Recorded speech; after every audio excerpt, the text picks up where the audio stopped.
5 बेटियों का संघर्ष। अमर सिंह एक शहर में दर्जी की दुकान चलाता था। उसकी 5 बेटियां थीं। अमर सिंह भी एक बेटा चाहता था, जिसके कारण 5 बेटियों को जन्म देने के बाद उसकी पत्नी का देहांत हो गया था। अमर सिंह अपनी बड़ी बेटी शकुंतला को चाहता था, बाकी चारों से नफरत करता था। एक दिन अमर सिंह घर आया। वह घर आकर बैठा ही था, तभी शकुंतला उसके पास आई। शकुंतला, पापा आप बहुत परेशान लग रहे हैं, क्या बात है? अमर सिंह, बेटा मैं इतनी थोड़ी सी कमाई में तुम सबकी शादी कैसे करूँगा, यही सोचकर परेशान हूँ। भगवान या तो मुझे उठा ले या इन चारों को, जिन्हें देखकर मेरा खून जलता रहता है। शकुंतला, पापा आप ऐसा मत कहिए। हमारी माँ तो पहले ही हमें छोड़कर चली गई, अब आप भी ऐसा कहेंगे तो हमारा क्या होगा? मैं काम ढूंढ रही हूँ, अगर मुझे काम मिल गया तो सब काम हो जाएंगे। मैं आपसे वादा करती हूँ, पहले अपनी सभी बहनों की शादी करूँगी, बाद में मैं अपनी करूँगी।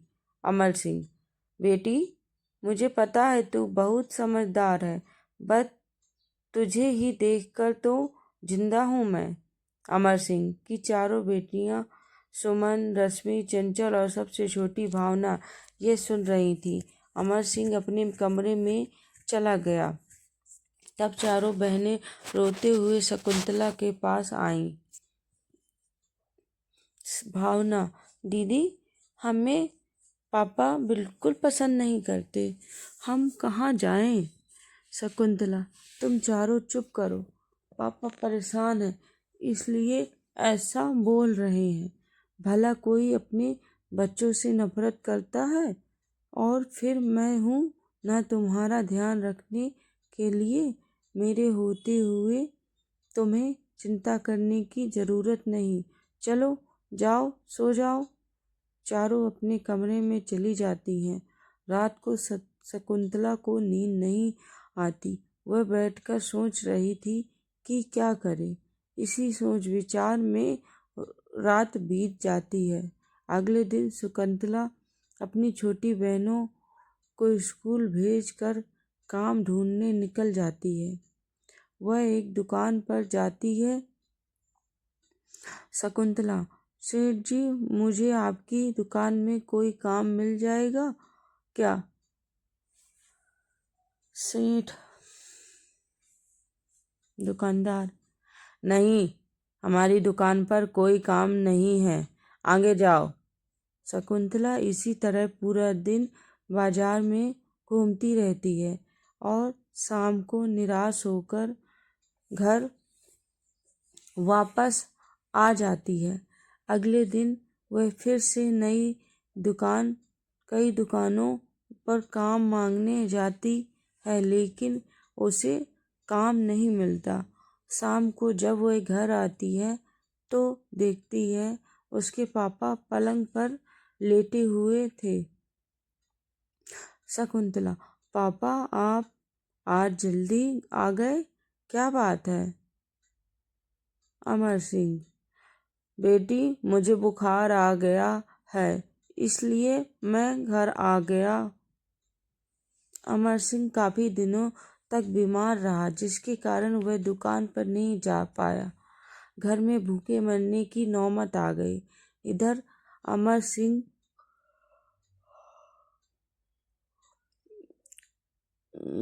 के इलाज पर भी काफी पैसा खर्च हो रहा था।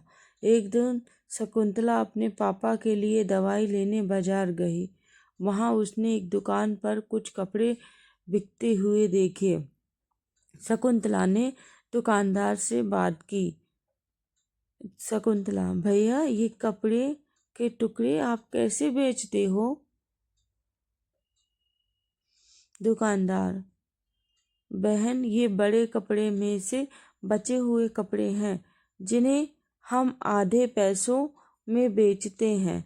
शकुंतला उनमें से कुछ कपड़े खरीद कर घर ले आती है। वह सिलाई जानती थी। वह इन कपड़ों से बहुत सुंदर लेडीज ड्रेस तैयार करती है। और अगले दिन वह अमर सिंह से बात करती है कि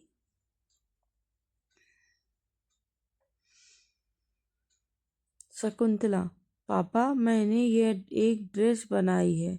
मैं आपकी दुकान खोलकर इसी तरह की ड्रेस बनाकर बेचना चाहती हूँ। ये कट पीस के सस्ते कपड़े से बनी है। अमर सिंह, बेटी, तू ठीक समझे वह कर ले, मैं तो लाचार हूँ। शकुंतला सुमन और रश्मि के साथ जाकर दुकान खोलती है और ड्रेस दुकान पर सजा देती है। उसके बाद दोनों बहनों को दुकान पर छोड़कर उसी कटपीस की दुकान पर जाती है। वहाँ से कुछ और कपड़े खरीदकर दुकान पर वापस आ जाती है। सुमन, दीदी ये ड्रेस हमने 800 रुपये में बेच दी।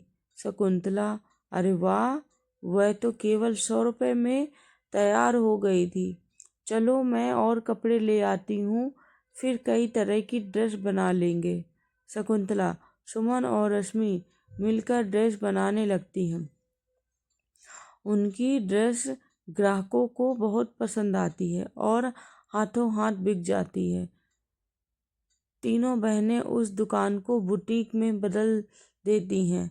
चंचल और भावना घर पर अमर सिंह को संभालती थी। इसी तरह समय बीत रहा था। एक दिन एक लेडीज दुकान पर आई और लेडीज, मेरा नाम कोमल है, मैं एक फैशन डिजाइनर हूँ। तुम्हारी ड्रेस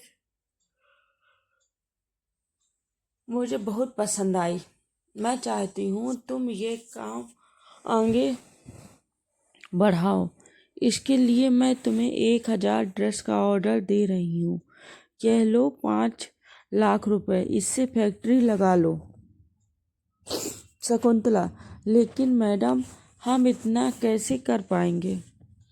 लेडीज, तुम चिंता मत करो, कल से मेरे ऑफिस से कुछ लोग आएंगे, वे तुम्हारी पूरी फैक्ट्री लगवा देंगे।